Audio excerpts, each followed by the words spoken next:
Pues hola, buenas tardes.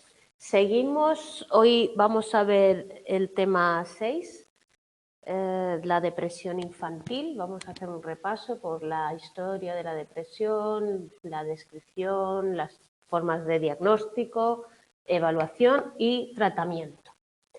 Empezamos por entender que durante mucho tiempo se tuvo el mito del niño feliz, entendiendo que los niños no podían tener depresión, ¿vale? Lo que se hablaba era de eso, de que los niños vivían, jugaban, se divertían y que no podían tener depresión porque no había los problemas que se tienen en la edad adulta, ¿vale? Durante unos años empezó a hablar un poco de la depresión, como en el siglo XX, a principios del siglo XX, pero en el siglo XXX desaparece. Y como estudiamos en desarrollo, y tenéis que recordar, Spitz y Bowlby son los primeros que empiezan a hablar de esa depresión con sus estudios en cuanto a la hospitalización de niños que estaban separados de sus padres, que perdían ese apego, no tenían un apego seguro, ¿vale? Entonces recordad que hablaban estos dos autores, uno de la hospitalización, que fue Bowlby, que fue quien descubrió o puso encima de la mesa el tema del apego inseguro, y Spitz, que era psicoanalítica, que habló de esa depresión anaclítica en los niños, ¿vale? A partir de los años 60 empiezan a hablar de depresión infantil, ¿vale? Pero con el nombre de depresión enmascarada, como que cualquier cosa podía entrar dentro de ese diagnóstico, ¿no? Era como, bueno, si el niño tendrá depresión, si el niño tal, ¿vale? En los 70 empieza a hablarse de dos posturas diferentes y ahí es donde empieza el tema de psicopatología del desarrollo, se empieza a defender la sintomatología depresiva en la edad infancia y la adolescencia, ¿vale? Y en el DSM-3, que sabéis que es teníamos el DSM-5 ahora, estamos en el 5, ¿vale? Ya empiezan a hablar de esos depresión, pero se habla de que es igual que la depresión adulta, pero con algunos síntomas o algunas formas de expresión diferentes que vamos a ver luego, ¿vale? Entonces, sí que es verdad que la investigación ha mejorado mucho y con esa investigación nos hemos encontrado que primero tenemos tratamientos eficaces para trabajar con la depresión en la adolescencia y en la infancia, que la terapia cognitivo-conductual es el tipo terapéutico, la elección terapéutica en primer lugar para tratar estos tipos de problemáticas, ¿vale? Y que el tema de la farmacología pues parece que no está demostrada, ¿vale? En cuanto a la relación beneficio-riesgo. Sabéis que medicar pues siempre conlleva un riesgo de efectos secundarios o de problemas y claro, en los niños medicar es una cosa más compleja porque están en proceso de desarrollo, por todo los cambios que ellos mismos tienen que ir viviendo y por tanto parece que no es un tratamiento recomendable. Ahí os habla de que con los antidepresivos tricíclicos el efecto es prácticamente el mismo que recibir un placebo, ¿vale?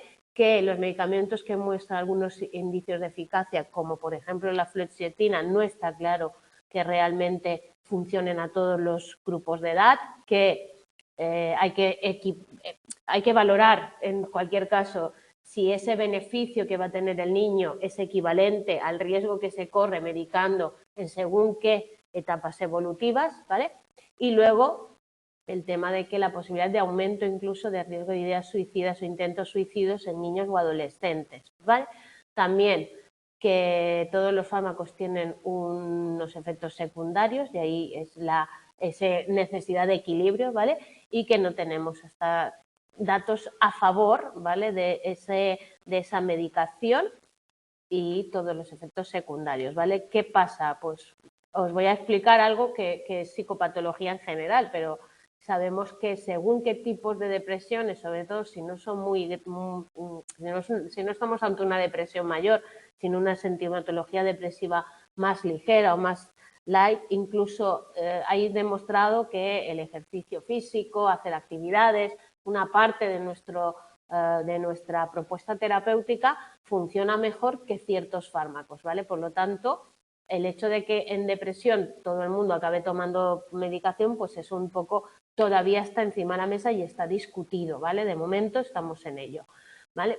¿Qué es importante a la hora de entender lo que es la depresión infantil? Importante entender que la tristeza es una emoción normal, estar abatido, estar apenado, son cosas que se dan en la población normal y son sentimientos normales.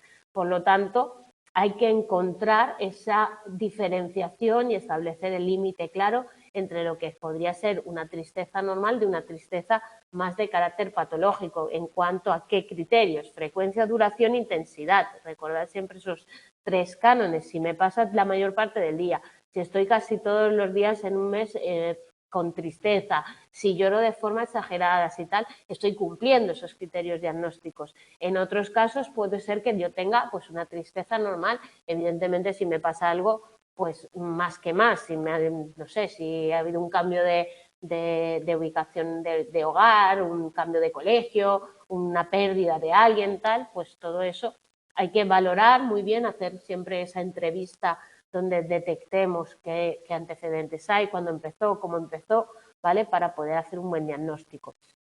Claro, más allá de eso, la depresión no es tristeza, la depresión es un conjunto de síntomas que aparecen relacionados y conjuntamente, dentro de los cuales el primero evidentemente va a ser la tristeza, pero también está la irritabilidad del menor, que en niños prevalece a veces incluso por encima de la tristeza, la pérdida de interés por las cosas que antes le gustaban, tenemos que diferenciarlo, como ahora también lo pone, es yo puedo perder el interés o puedo no haberlo tenido. Si no lo he tenido, no lo he perdido, ¿vale? Entonces, también porque a veces es el aburrimiento, la falta de motivación, pero es que tal, ¿vale? Entonces hay que valorar también el qué ha pasado antes, cómo si el niño tenía interés antes, la fatiga, el estar constantemente fatigado, el tener esos sentimientos de inutilidad o culpabilidad, de que yo no valgo, yo no caigo bien, yo soy tonto, estas cosas, pero cuidado que también lo pueden decir sin haber una depresión, ¿vale? El enlentecimiento psicomotor, eso sí que se nota, como que van pues esa fatiga, esa lentitud, esa tal, el insomnio, que es algo probable, la ideación de suicidio, ahí tenemos el problema, un problema importante que valorar, falta de apetito, pérdida de peso e incluso pues dificultad de concentrarse que va a afectar a todo el rendimiento académico, escolar y tal, y por tanto ya habrá esa parte, siempre decimos, de que sea significativamente influya en esos medios naturales en los cuales nosotros desarrollamos nuestra actividad diaria, ¿vale? Muy frecuente en niños que aparezca acompañado de otros trastornos o de enfermedades médicas. Evidentemente, si un niño tiene cáncer, lo normal es que esa tristeza, irritabilidad, tal, se dé normalmente, y lo que os decía antes, hay que diferenciarlo de falta de motivación o quejas de aburrimiento, de que no quieren hacer algo, de que no les interesa hacer cosas, del desinterés depresivo que al final va a afectar a casi todo. Es decir, el niño cuando no tiene, o sea, si a mí me gusta hacer unas cosas y esas las hago, y las hago animado, y las hago tal, y luego otras, pues no, tal, pues ahí tenemos un problema. Es cuando los padres te dicen, no, es que me he preocupado en el momento en que el niño no ha querido ir. Yo tengo una nena ahora que estamos en ello evaluando, no quiere ir a samba, zumba, perdón. La zumba era su actividad preferida, lo que más le gustaba, tal, o no quiere, o ya no quiere ir al cole, o no quiere ir a tal, pero no ha sido una niña que no le gustara, ¿vale? Entonces, al final es un poco ver esa frecuencia, duración, intensidad y que afecta a todo que englobe toda una serie de actividades que el niño sí que lo hacía. Por eso hay que comprobar los niveles previos de funcionamiento del niño. Si tenemos un niño que nunca ha querido ir al cole, que nunca quiere hacer nada, ¿qué tal?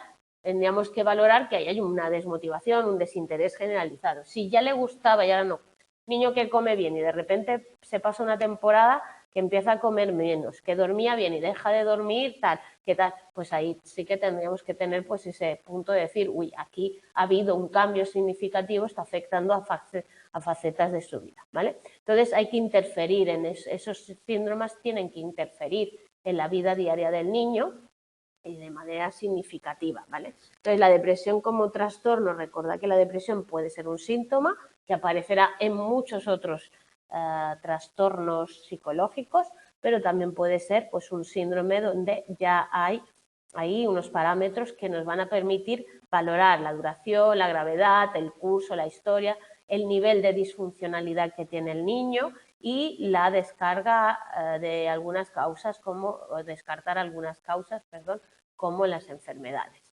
Entonces, la opinión más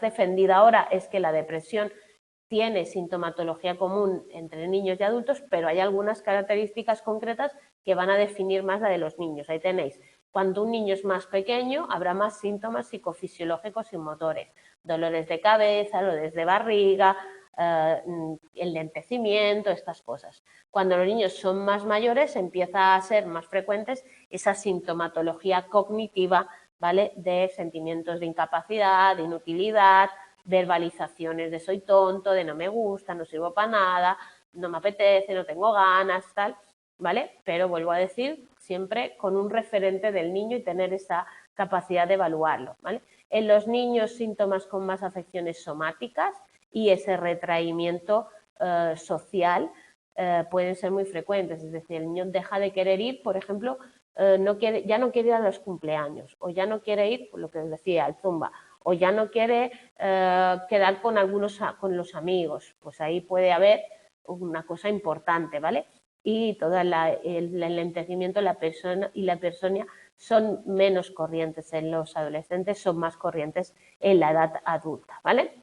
Entonces, se definen para los niños los mismos tipos de depresión que para adultos, ¿vale? Solo que, como hemos dicho, la tristeza puede estar reemplazada por irritabilidad. Entonces, en el DSM-4TR, que es la versión anterior al DSM-5, se hablaba de depresión unipolar, ¿vale? Que era una depresión, es la depresión mayor, perdón, el trastorno depresivo mayor, donde estamos hablando de esa frecuencia, esa duración de los síntomas, desde parte del día y casi todo el día durante al menos 2 semanas consecutivas, el estado es triste, irritable, hay una pérdida de interés, hay una incapacidad de disfrutar de lo que antes se disfrutaba, ¿vale? Y tenéis los síntomas, cambios en el apetito o en el sueño, cambios en el patrón de tal. Por eso, para que tengáis claro, el niño nunca ha dormido bien, igual tenemos otro problema, pero un niño empieza a dormir mal, empieza a tener pues un apetito diferente, modifica, y además eso va acompañado de falta de energía, de esa infravaloración o culpa, dificultades para pensar, concentrarse, tomar decisiones, etcétera. Estamos hablando de un cambio en esa normalidad y por tanto puede ser significativo a la hora de hacer el diagnóstico de depresión, ¿vale? No se explica mejor, bueno, no hay efectos médicos, no está producida por efectos médicos.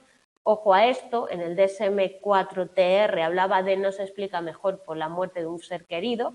Ese epígrafe, ese puntito que hace referencia al duelo, en el DSM-5 se ha eliminado, ¿vale? Lo pone más adelante. Entonces ahí tenemos en cuenta que hoy en día se ha eliminado el tema del duelo como algo que debería hacerse un diagnóstico diferencial con la depresión. Hoy en día eso se incluiría como parte del trastorno depresivo. Se experimenta con un sentimiento intenso, no todos los niños van a tener los mismos síntomas ni la misma duración, eso lo tenemos claro, y también puede variar con el tiempo, puede ser que haya pues épocas un poco mejor, épocas un poco peor, etcétera.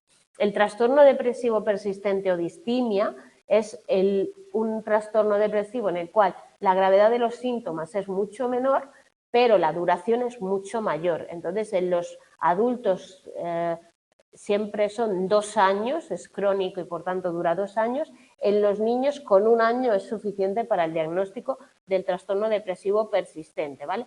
Y va a haber una sintomatología similar a la que hay en la depresión mayor, pero se van a dar menos síntomas de ese conjunto, baja autoestima, pesimismo, pérdida o aumento de apetito, cambios en el patrón del sueño, falta de energía y dificultad para concentrarse, ¿vale? También lo mismo, van a ir fluctuando esos niveles de esos síntomas, pero vamos a valorar que se han prolongado por lo menos durante un año.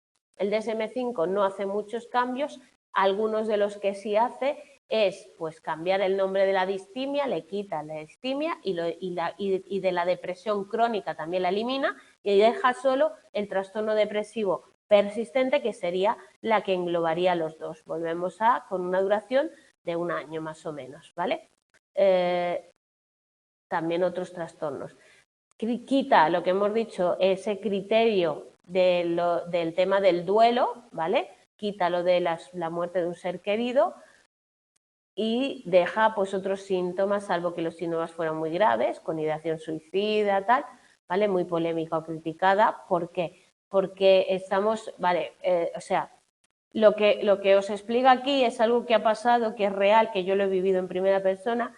Cuando salió el DSM-5 hubo duras, importantes críticas, ¿vale? ¿Por qué? Porque según la opinión de ciertos expertos y muchos de ellos implicados en versiones anteriores del DSM, ¿vale? Sobre todo el redactor principal del DSM-4TR, cuando salió el DSM-5, incluso escribió un libro que si a alguien le interesa se llama Somos todos enfermos mentales, ¿vale? Y él criticaba que se estaba patologizando mucho conductas que eran normales, como la tristeza en un duelo, ¿vale? O, como veremos ahora, la tristeza durante el periodo menstrual en las mujeres, ¿vale? Y, por tanto, él denunciaba que sí. Claro, ahora ya hablamos del DSM-5 y lo hemos aceptado como ese documento, pero es verdad que durante ese momento hubo muchas críticas por eso, porque si cogemos el DSM-5 vemos que hay una excesiva psicopatologización de muchas cosas. Otra, si sigue Alain Frances, ese mismo, ese es el autor. Y no me acordaba, pero cuando me lo has dicho me ha venido a la cabeza. Y entonces empezaron a hablar de que pues era muy difícil, y ahí lo tenéis, es evidente entender que hay que siempre recoger la diferencia entre la normalidad y la patología. Y el DSM-5 un poco perdió ese sentido, o los que habíamos trabajado con el DSM-4TR sentimos que se perdía. Ahí tenéis otro trastorno nuevo que se incluyó en el DSM-5, ¿vale? Que era el trastorno disfórico premenstrual, que es esa presencia de pues, tristeza, depresión, irritabilidad antes o precedentes a los ciclos menstruales, ¿vale? El CIE-11 eso lo incluye como un trastorno físico, no como es un trastorno físico porque es un cambio hormonal que se produce en las mujeres y tal. El DSM-5 lo mete como un trastorno, dentro de los trastornos, por el DSM-5 solo incluye trastornos mentales. Tenéis que tener siempre en cuenta que la CIE, o lo que es la CIE 11 ahora, que es de la OMS, habla de todas las enfermedades, tiene un capítulo dedicado a las enfermedades mentales o a los trastornos mentales, mientras que el DSM es solo un documento sobre trastornos mentales o psicopatología, o como lo queréis llamar, ¿vale? Luego, el trastorno de desregulación disruptiva del estado de ánimo también lo incluye nuevo el DSM-5, ¿vale? Se diagnostica entre los 6 y los 18 años y se habla de accesos de cólera graves o recurrentes que se manifiestan verbal o conductualmente con una intensidad de duración desproporcionada a la situación. Es decir, un niño que le dices que no puede ir a la feria esta que tenemos aquí ahora y te monta un pollo, tal, se enfada, tal, y luego le dices que no puede hacerlo y también tal, ¿vale? Y se habla de ese estado de ánimo persistentemente irritable, ¿vale? Por parte de ese niño casi todos los días, ¿vale? Durante al menos 12 meses. Estaríamos hablando de irritabilidad y tal. La historia de este trastorno, ¿vale?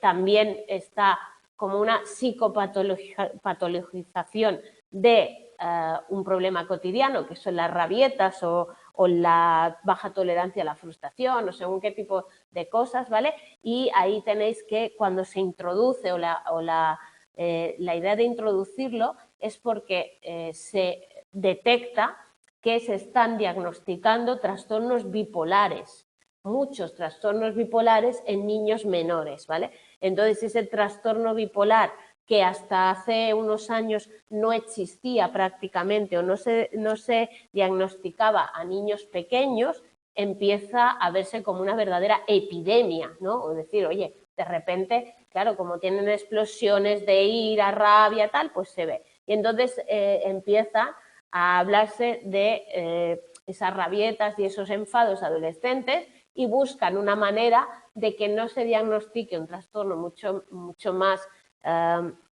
grave, llamémoslo, porque al final estaba más relacionado con las pautas de crianza y con modelos familiares. Lo que decíamos en desarrollo, que ya lo dábamos en desarrollo 1, también en desarrollo 2 se comenta, es hasta dónde hay una falta de adquisición de ciertos aprendizajes o de cierto autocontrol que hace que los niños pues tengan ciertos comportamientos que ahora estamos patologizando. No llegaré a decir bien la palabra en todo el día.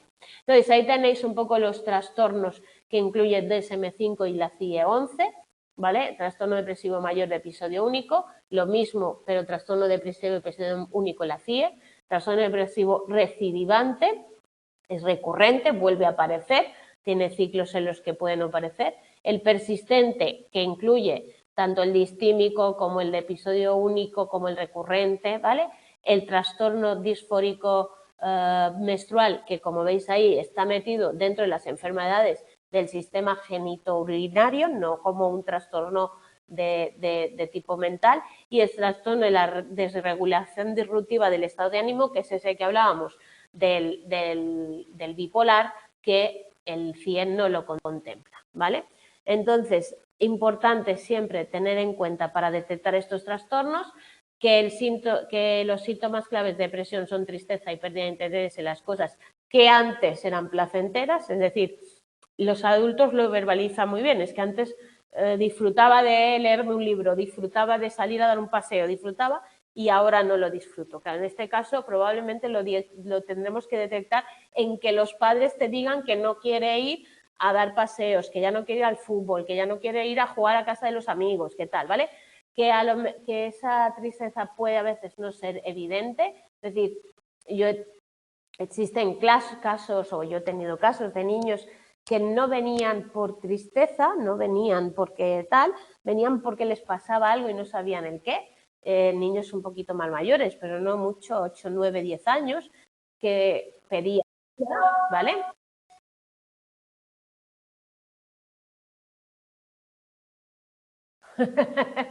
Sí, pero una cosa es lo que gusta y otra cosa es lo que se estila o lo que se usa, ¿vale? Entonces, depende de dónde trabajes, porque al final el DSM a nivel psiquiátrico tiene mucho peso. Entonces, cuando uno colabora con el mundo de la psiquiatría, véase en las unidades de salud mental, se da cuenta de que se usa más el DSM que la CIE. ¿Vale? Es que eso es una cuestión, no son contradictorios, ¿eh? Al final intentan, sabéis que los códigos tienen códigos que se corresponden entre los dos sistemas diagnósticos, que todo eso existe, ¿vale? Pero ya te digo que normalmente yo te diría que aquí en España se utiliza más el DSM que la CIE-11. Cuidado, la CIE-11 ha sido una innovación. Yo estudié con la CIE-10. Desde que yo empecé a estudiar hace muchísimos años, ya decían que iban a poner la 11. La 11 tardó un montonazo de años en salir. Salió creo que hace 2 o 3 años, la nueva, y llevábamos no sé cuántos. Entonces, a lo mejor ha proliferado desde que yo estudiaba o hacía, pero vamos, te diría que todo lo que el trabajo y los diagnósticos que vemos en los informes suelen venir más por el DS. Vale, hemos dicho esto, que en niños más pequeños, trastornos. Y ahí vemos también la valoración sintomatología en función de la edad, ¿vale? Tenéis niños menores de 6 años, niños entre 6 y 12 y niños entre 13 y 18. Ese estado irritable, pues en los niños pequeños, evidentemente, la forma de manifestarlo va a ser conductas disruptivas, enfados, rabietas, tal. Aquí era lo que os decía, entre los 6 y los 12, sin embargo, aparece esa tristeza Y aquí el mal humor, la ira, la rebeldía en los adolescentes. Pues ahí tenéis la anedonia, menos juegos con amigos.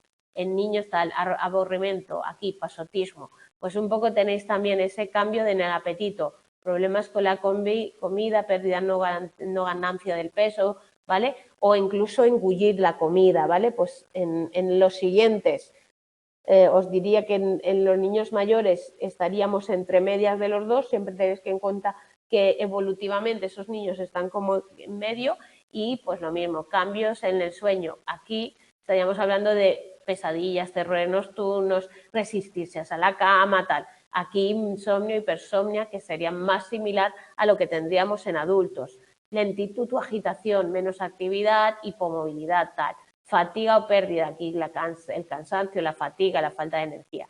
Entonces, lo mismo, inutilidad, tonto, preocupación por castigar, por el fracaso. Aquí ya empezamos con la autoestima, evidentemente, y ahí por la imagen, ¿vale? Y luego tendremos que hacer el diagnóstico diferencial.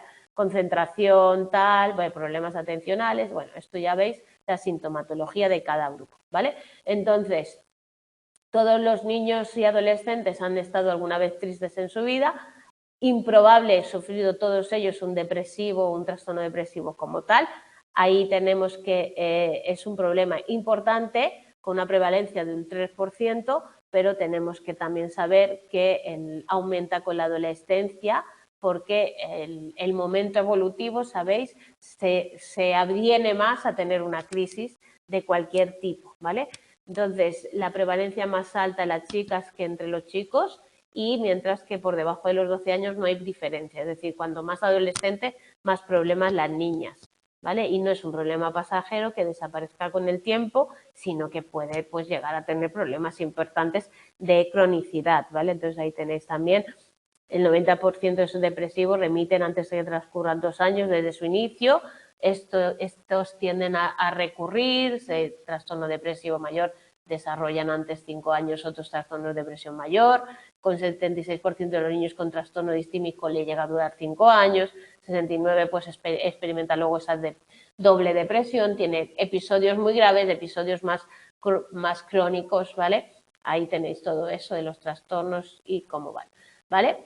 ¿Qué otros trastornos aparecen? Los trastornos de ansiedad. De hecho, en el DSM-5 ya se contempla el trastorno ansioso-depresivo, ¿vale? Entonces, ¿qué pasa? Pues muchas veces la ansiedad lleva a depresión o la depresión lleva a ansiedad. Entonces, se combinan. El déficit el TDAH, el déficit de atención con o sin hiperactividad, un comportamiento perturbador. Hemos dicho que un síntoma es la irritabilidad. Evidentemente, si yo estoy irritable, tengo conductas disruptivas seguro, y el trastorno de consumo de sustancia, que es un problema porque los niños con depresión pues, pueden utilizar ese tipo de sustancias para intentar pues, sentirse mejor, ¿vale?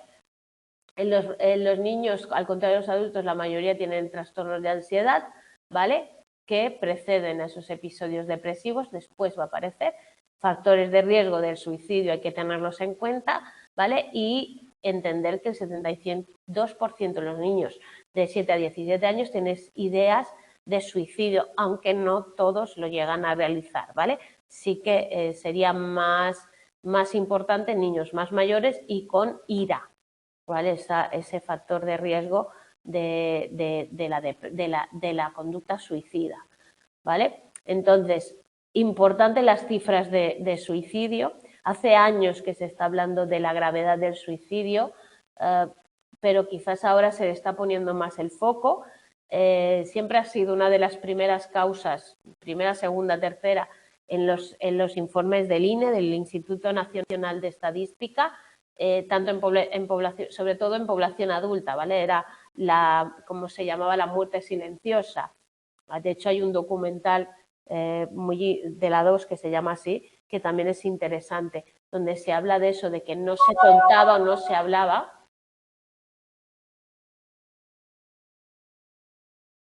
Sí, probablemente. El tema es, bueno, es que hoy en día el afrontamiento sabemos que es muy importante y tal. El error desde mi punto de vista, y esto ya es algo personal que cometemos, es cuando se dice que estos son llamadas de atención. Yo digo, bueno, son avisos de que algo no va bien. pero llamadas de atención yo creo que le deberíamos quitar ese nombre. Si alguien ha intentado quitarse la vida o ha dicho que se va a quitar la vida, hay que ponerse al loro y trabajar para que esa persona cambie de idea o reubique o sepa por qué, ¿vale? Entonces yo sí que he tenido casos de chicos que han venido después de ir a otros psicólogos y los padres me han dicho, bueno, pero es que nos han dicho que estos son solo llamadas de atención. Digo, hombre, solo llamadas de atención, cuidado, yo me los tomo en serio. Otra cosa es la capacidad o el nivel la capacidad o el nivel de cumplimiento de ese acto suicida, el nivel en el cual lo tienen preparado, pero eso lo veréis para psicopatología de adultos como para los niños, ¿no? A ver de qué estamos hablando, qué situación tiene el niño, qué vida social lleva, cómo se integra con su ámbito, tal, y entonces, pero no es una tontería.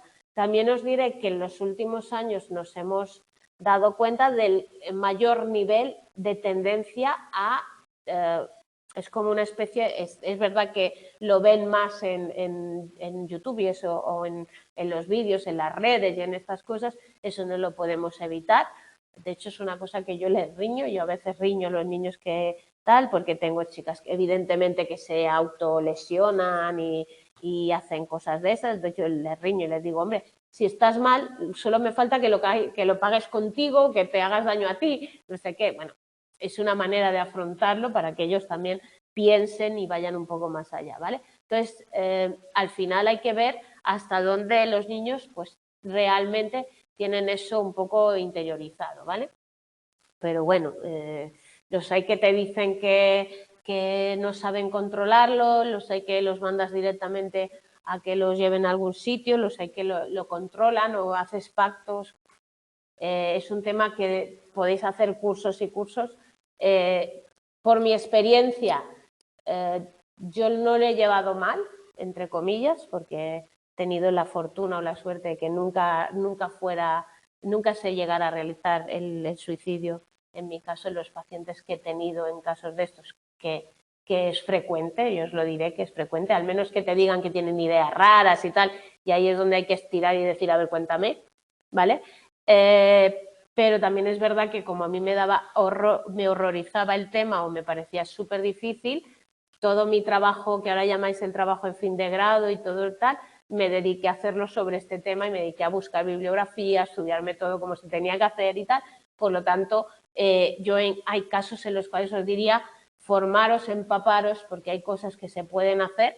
Y entonces es un tema en el cual yo creo que hay que incidir y casi debería ser ya una asignatura, ¿no? Yo por ahí, enhorabuena Nora por ir por ahí, pero es algo que yo tuve también esa sensación de ¿y yo qué voy a hacer si esto me pasa? Porque era como, wow, pues bueno, ahí está, trabajar, aprender, leer mucho. Yo tengo libros de suicidio en mi casa que fue aburrir, me los leí todos en su momento, ahora me mantengo informada, pero es un poco que también veáis qué herramientas hay y qué podemos hacer, que hay cosas que podemos hacer, ¿vale? Modelos explicativos, como siempre, factores de riesgo biológicos, psicológicos, ambientales, causas, la combinación de todos ellos al final, y entonces ahí tenéis como factores bioquímicos, desequilibrios de niveles cerebrales de ciertos neurotransmisores. Sabéis que se habla de desarreglos bioquímicos, por eso lo que son los antidepresivos funcionan.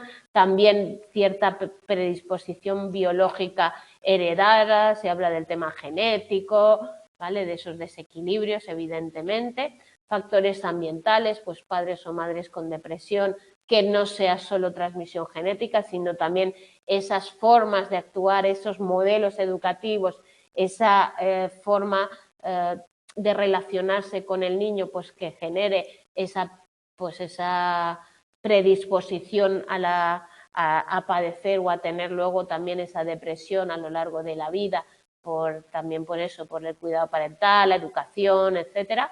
En los factores psicológicos se maneja la vulnerabilidad ante eso, las actitudes disfuncionales. Si queréis trabajar en depresión, leeros a Beck, leeroslo porque es el que estudió la tríada cognitiva de la depresión, es el que hizo todo un trabajo. Los estilos atribucionales, también ahí tenéis a Seligman, a Atisdale, todos esos trabajaron muchísimo el tema de la depresión y la teoría de la desesperanza de Abramson. Creo que los estudiamos o los estudiábamos en su momento en psicopatología.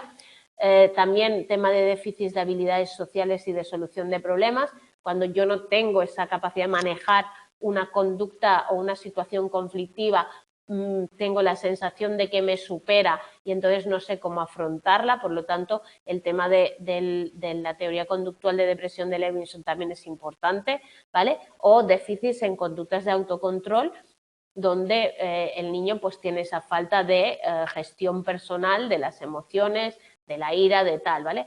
Las actitudes disfuncionales o creencias irracionales sabéis que forman parte de cualquier trastorno, pero en la depresión sabemos que son importantes, por eso se habla también de la triada depresiva, pensamientos negativos hacia uno mismo, hacia el futuro y hacia el mundo, entonces baja autoestima, indefensión, pesimismo, con lo cual todo eso al final hace que se disparen pues, cualquier tipo de conducta de tipo depresivo, los estilos atribucionales negativos, que todo me va mal, que no, yo no puedo hacer nada, que todo pasa fuera de mí y tal. Entonces todo eso sabéis que es un predictivo de que haya más vulnerabilidad a la depresión. También el repertorio de conductas, de eso, una parte de nuestra intervención va a ir a mejorar el repertorio de conductas, tanto de habilidades sociales como de habilidades de solución de problemas, tanto de fomentar actividades positivas, tanto de aprender a afrontar y resolver los problemas que les surjan sin venirse abajo, sin que se hunda del todo, pudiendo pues hacer todo ese afrontamiento positivo de lucha, ¿vale? Entonces ahí tenéis el déficit de habilidades sociales es importante y es un predictor de la depresión, ¿vale? Por lo tanto, más probable que sufran depresión, sí, están siempre viendo más lo negativo que lo positivo, ¿vale? Y también las consecuencias inmediatas que las de largo plazo. Claro, si yo tengo algo muy duro ahora, pero sé que a la larga será positivo para mí, pues entonces yo tengo más capacidad de afrontamiento que si pienso que no, que todo es malo, que tal, y no veo más allá, ¿vale? También los criterios rigurosos son muy altos de la autoevaluación o de ese estilo atribucional depresivo, todo es causa mía, todo es culpa mía, lo hago yo mal, tal, o también esas incapacidad de darse premios o de verse a sí mismos y siempre estar pues exigiéndose mucho, que al final lo que consigue es que el niño no sea capaz de autorreforzarse, que es una de las cosas que también les tendremos que enseñar tanto a niños como a adultos, ¿vale? Entonces, la vulnerabilidad a acontecimientos entre los 0 y los 6 años afecta más los acontecimientos de la familia, evidentemente relacionados con algo directo o indirectamente, el apego, los padres, las relaciones matrimoniales, las rupturas, las tal, y de los 7 a los 12 ya va a afectar más lo extrafamiliar, donde ya hablamos de ese rendimiento escolar, que es cuando empiezan a exigirles, pero también la interacción con los compañeros, el nivel de competencia en el deporte, no el deporte, sino yo voy a jugar a fútbol y soy, como dicen ellos, un patata, pues me siento mal, los demás se ríen de mí, tal, pues todo eso va a afectar, ¿vale? ¿Qué evaluamos? Tenemos, pues como siempre, la entrevista, las técnicas de autoinforme, ¿vale? Pensad que los niños que pueden autoinformar no son aquellos que tienen más de 7 años, que los niños pequeños podemos jugar un poquito con los dibujitos y tal, pero que antes de los 7 años tenemos que hablar más de conducta manifiesta que de pensamientos o tal, y por tanto ahí sería muy importante utilizar a los padres o a los maestros como informadores, ¿vale? Entonces, siempre, de todas formas, habrá que coger diferentes fuentes de información donde nos puedan explicar, pues eso de los problemas que les pasa a nivel somático, porque se quejen de dolores de barriga, de estómago, de cabeza o tal, a nivel de problemas de conducta que generalmente se observan más en el centro y síntomas encubiertos que no se puedan ver o no se puedan valorar, que va a ser el propio niño el que nos pueda informar más de ellos, dependiendo, como dice en otro punto, no sé dónde es, a veces incluso jugando te lo van a contar mejor o explicando historias o tal, que personalizando, ¿vale? La evaluación, causas y consecuencias, origen, repercusiones para el niño, motivación, presencia de acontecimientos vitales negativos, problemas académicos, historia psicopatología de la familia, apoyo social, historia médica, consumo de sustancias, todo eso, ¿vale? Entonces, luego ya más estructurada, para ver ese diagnóstico, pues hay que evaluar todo lo que pase, la cantidad esa la cuantificar en la sintomatología depresiva. Siempre que hablamos de cuantificar, hablamos de frecuencia, duración, intensidad, ¿vale? Y también, pues, vulnerabilidad psicológica ante el tratamiento de la situación, ¿vale? En España tenemos instrumentos, ahí tenéis las entrevistas estructuradas diagnósticas que hemos ido comentando, ¿vale? Sobre los trastornos afectivos en adolescentes, en la esquizofrenia también infantil, ¿vale? Esto tal, e incluso pues alguna sintomatología, el inventario de depresión infantil, cuestionario de depresión para niños, y ahí tenéis un poco también lo que vamos a ir midiendo para ver hasta qué punto tienen depresión. Incluso hay una de maestros para mandárselo al profesor y que nos pueda valorar el grado en que ve al niño con dificultades o no, ¿vale? Otros constructos que se pueden evaluar, las creencias irracionales en niños y en adolescentes, el estilo atribucional, el estilo cognitivo de adolescentes, ¿vale? Todo eso porque si detectamos que puede haber sintomatología depresiva, nos puede ayudar a ubicar según qué tipo de esta sintomatología, definirla bien y trabajar. Realizar esa valoración del riesgo de suicidio es importante, ¿vale? Si hay intentos previos, si hay historia de trastornos o conductas suicidas en la familia, si hay violencia, si hay impulsividad, si hay disponibilidad de agentes letales. Tengo una pistola en casa, pues va a ser un problema, ¿vale? Si hay un trastorno psicológico, los abusos de drogas, conductas antisociales, que sean factores de riesgo también para ese niño. Se tiene que hacer a través de preguntas o un cuestionario, ¿vale? Y valorar la estabilidad de la familia y el apoyo que pueda tener esa persona en caso de estar en riesgo, ¿vale? ¿Cómo lo tratamos? Bueno, pues la investigación que se ha hecho depende todavía de la depresión adulta, pero sí tenemos trabajos hechos en infancia y adolescencia. En los adultos, recordad que hay una preexistencia de esa terapia farmacológica, ¿vale? Y por tanto, ambas son de primera elección, la psicológica y la farmacológica. En según qué casos, yo os diría imprescindible una combinación de ambas, pero bueno.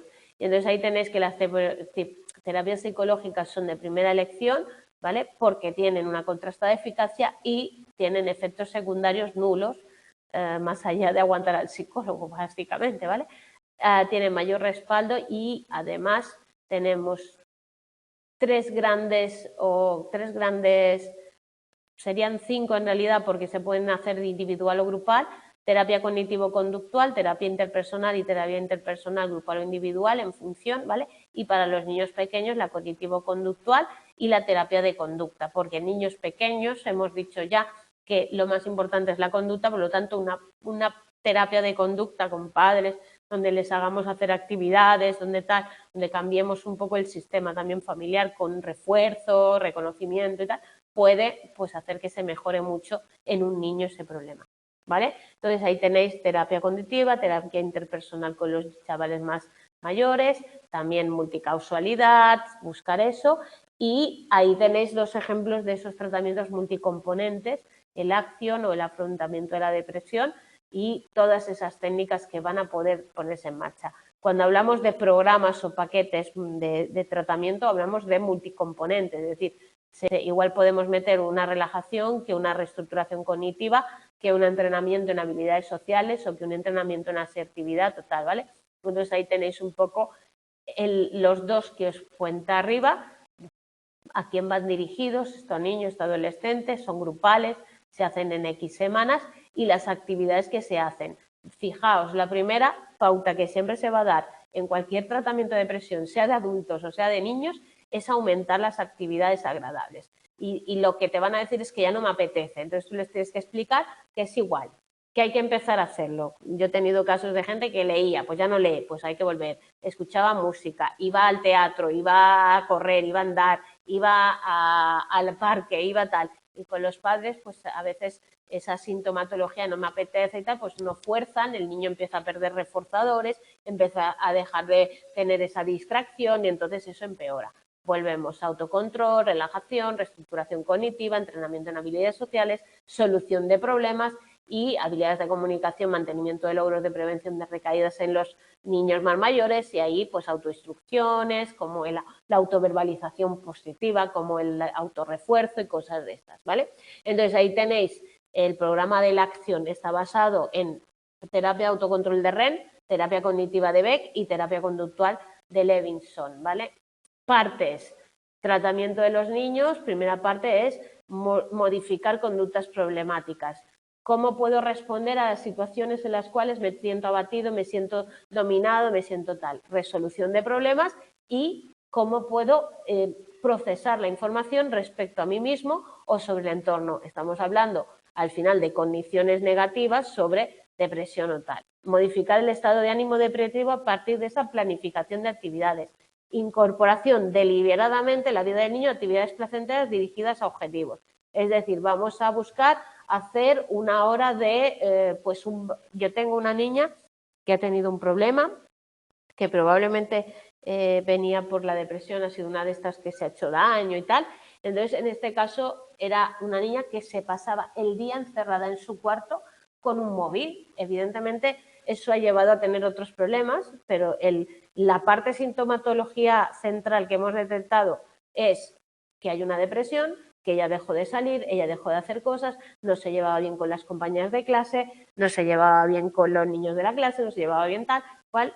Primera cosa que se ha puesto en su momento, ir a alguna actividad que le guste. ¿A qué ha decidido? Ir a baile, pues a baile. Y ahora está yendo todos los viernes por la tarde a baile. Eso le ha hecho cambiar mucho el chip, parece una chorrada, pero cambia. ¿Por qué? Porque tiene un reforzado, es como refuerzo positivo, aumenta el salir, el hacer, el contar con gente, perder un poco ese retraimiento, ese encerrarse en su casa todos los días, por lo tanto, siempre mejorar. De hecho, mejora el estado de ánimo. Los adultos nos hacen un registro y lo valoran, ¿vale? Entonces ahí identificar actividades placenteras que el niño pueda ver, evidentemente dentro de lo que puedan los padres. Lo que no podemos pedirle a los padres, que eso también me lo he encontrado, es que quieren que lleve a mi hijo a no sé dónde porque le gusta ya, pero es que el padre no puede pagar o no tiene horario o no tiene tal. Entonces siempre también hay que jugar un poco esas variables, más que nada porque pensad que si al niño el niño nos dice que quiere ir a montar a caballo y los padres no lo pueden permitir, pues tenemos otro problema que luego será que tendré que discutir con el padre no podrá, habrá peleas, generaremos otro problema. Entonces, cuidado a la hora de proponer esas actividades porque hay que hablarlas con los padres, ¿vale? Cuidado porque ahí jugamos siempre en caso de niños con otras variables, ¿vale? Entonces, es muy importante el papel de los padres en este tipo de trabajos, ¿vale? Reducir esos niveles excesivos de ansiedad, que es muy frecuente. Entonces, ¿cómo vamos a conseguirlo? Con estrategias de afrontamiento de la ansiedad, donde nosotros vamos a, pues, entrenar en respiración, en una relajación, en lo que queráis, ¿vale? Pero sobre todo, pues, diferentes juegos o diferentes formas de entender lo que es la emoción, para qué sirve, cómo se siente, qué hacemos cuando la sentimos, etcétera, de manera que podamos conseguir que el niño reaccione ante esa primera. Y aquí tenéis la segunda, esa emocionalidad que muchas veces se pasa por alto de ira o irritabilidad que tienen los niños. Entonces también hay que aprender a reconocer, ¿vale? Con juegos, contando lo que es, por qué pasa, cuándo pasa, tal, y darle estrategias para controlar toda la parte de ira o irritabilidad que va a ser la que va a llevar a conductas disruptivas, que va a ser la que va a llevar a castigos, que vaya a ser la que va a llevar a según qué tipo. Entonces ahí tenemos un poco un programa de reforzamiento de manera que los padres también valoren en positivo ese estado de ánimo diferente o ese control que el niño pueda ejercer, etcétera. Habilidades sociales, hemos dicho que es muy importante en cuanto al tema de los niños, hay que trabajar, ¿vale? En cuanto a entrenar en esos diferentes, dicen moleculares o molares. Estamos hablando desde hacer ensayos de conducta, explicar cómo se tiene que comportar, cómo tiene que hablar, qué tiene que decir. Ojo, que hoy en día también explicamos cómo tienen que hablar por el WhatsApp, cuándo tienen que contestar, cuándo no tienen que contestar.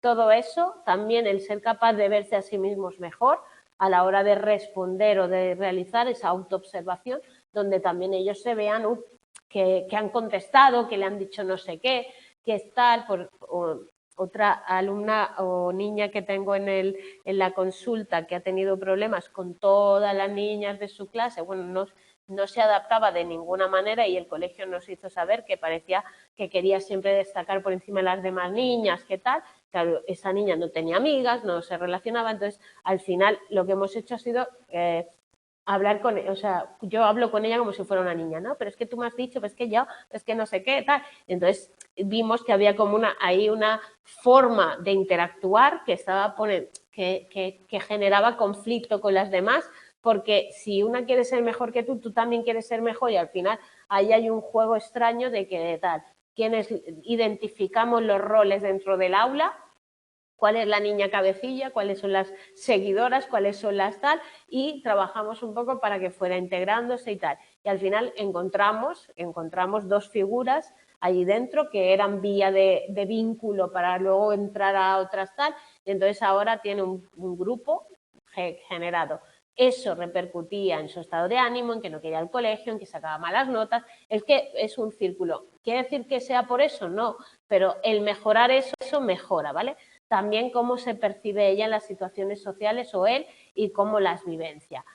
Habilidades para obtener reforzadores. Mirad qué cosa más curiosa. Los niños, niñas que acaban con depresión normalmente no disfrutan, no consideran gratificante. Entonces hay que enseñarles a valorar, ¿no? Valorar, hoy en día se habla mucho, valorar lo que tienen, que lo tienen todo y que no se tal, pues hay que llegar a tener capacidad para hacer eso. Entonces se trabaja en la reestructuración cognitiva y aprendizajes de autoevaluación para también el refuerzo o el autorreforzamiento. Es que, pero esto es que no puedo, no sé qué, pues ver qué recompensas hay, asegurarse del apoyo paterno para poder conseguir esos refuerzos, porque a veces nos piden unas cosas que son inviables, ¿no? Reforzar, castigo, todo eso, aprender el proceso inmediatez, contingencia, continuidad para poder aplicarlos correctamente y que no supongan luego una contradicción, un conflicto. ¿Verdad? Si tú me prometes que me vas a llevar a no sé dónde, pero luego no me llevas, o me llevas sin que yo haya hecho la conducta y por tanto yo no veo el valor de ese refuerzo. Bueno, mil cosas que se pueden ir trabajando.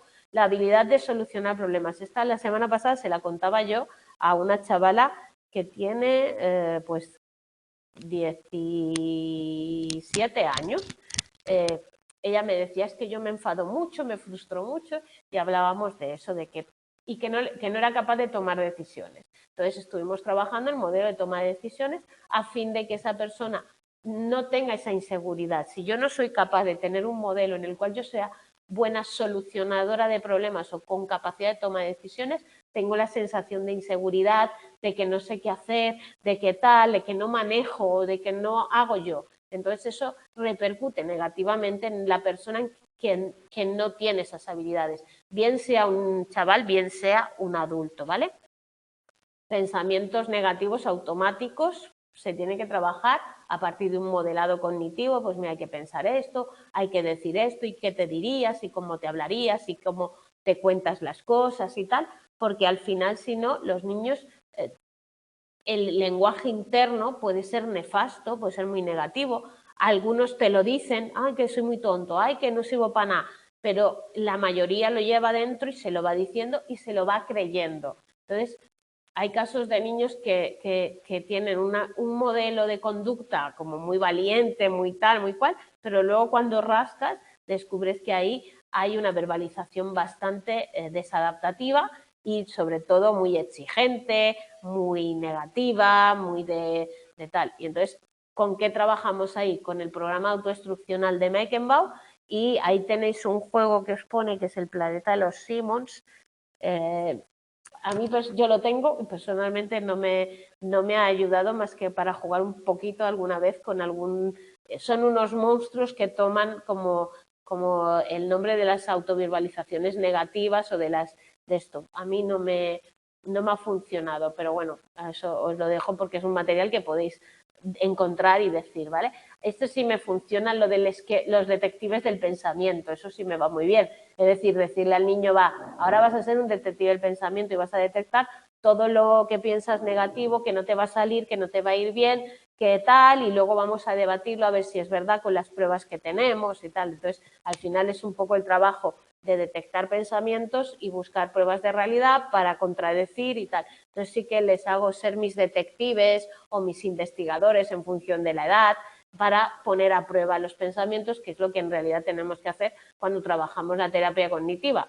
El niño te dice unas cosas, tú tienes que contradecirlas en base a hechos o conseguir que él mismo sea el que se contradice, ¿no? El que te diga, bueno, sí, es que todo me sale mal. Digo, bueno, pero tú el otro día no sacaste un 7 en un examen, pero tú el otro día no tal, o no has ido este fin de semana a casa de un amigo y te lo has pasado muy bien, o no has estado en tal. Es muy difícil, ya os lo digo yo por si ya los planteáis, que alguien no tenga algo que decir para defender las ideas, ¿vale? Es muy difícil.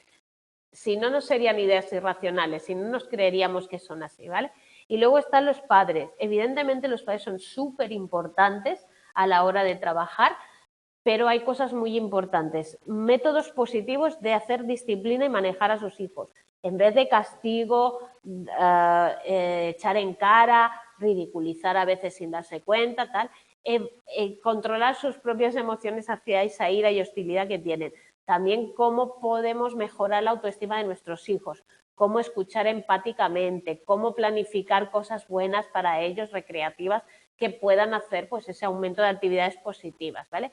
Y luego el tratamiento de la familia, comunicación, solución de problemas cotidianos, conflictos, no discutir tanto con los niños, no entrar tantas cosas. Yo tengo una nena, esta viene por miedo, no viene por esto, pero la primera reunión con los padres y tal, ya hablamos de, chicos, estáis teniendo problemas que ponéis vosotros porque no le hacéis marcar a ella una rutina. Entonces, los padres me contaban que por la mañana era totalmente discusión continua con ella. Digo, bueno, ponerle una norma y tal. Pues le hemos puesto la norma y la niña está funcionando súper bien. No siempre funciona, pero está así, ¿vale? Y está haciendo, y la maestra venían encantados, ¿vale? Hago un de esto. En cada tema hay un caso práctico. A mí no me da tiempo de incluir el caso práctico. Si lo leéis veréis que es una aplicación de todo lo que vamos explicando y que os sirve también para tener un ejemplo documentado, ¿vale? Entonces os lo pongo aquí porque ahí lo pone y lo explica y está muy bien que lo leáis y que también saquéis conclusiones en cuanto a la aplicación de todo esto que hemos contado porque está muy bien definido. De hecho, en este caso hay un tema de suicidio, ¿vale? Bueno, que ha mejorado mucho, que tenemos muchas técnicas, que es un trastorno importante en la adolescencia y la infancia, que hay que tenerlo en cuenta, sobre todo las recaídas que pueden aparecer si no se lleva a cabo un buen tratamiento, que el tratamiento es mejor para los niños más mayores porque son más manejables, que tenéis la terapia de conducta que nos sirve, algunas trasladadas de lo adulto, pero os funciona, y que hay que seguir trabajando en diseñar estrategias que puedan mejorar el ámbito de tratamiento, ¿vale? Pues nada, chicos, hasta aquí. Siento, no hay tiempo. Nos vemos la semana que viene, que veremos el tema del abuso sexual, la violencia y el maltrato, ¿vale? Gracias. Hasta luego. Hasta luego.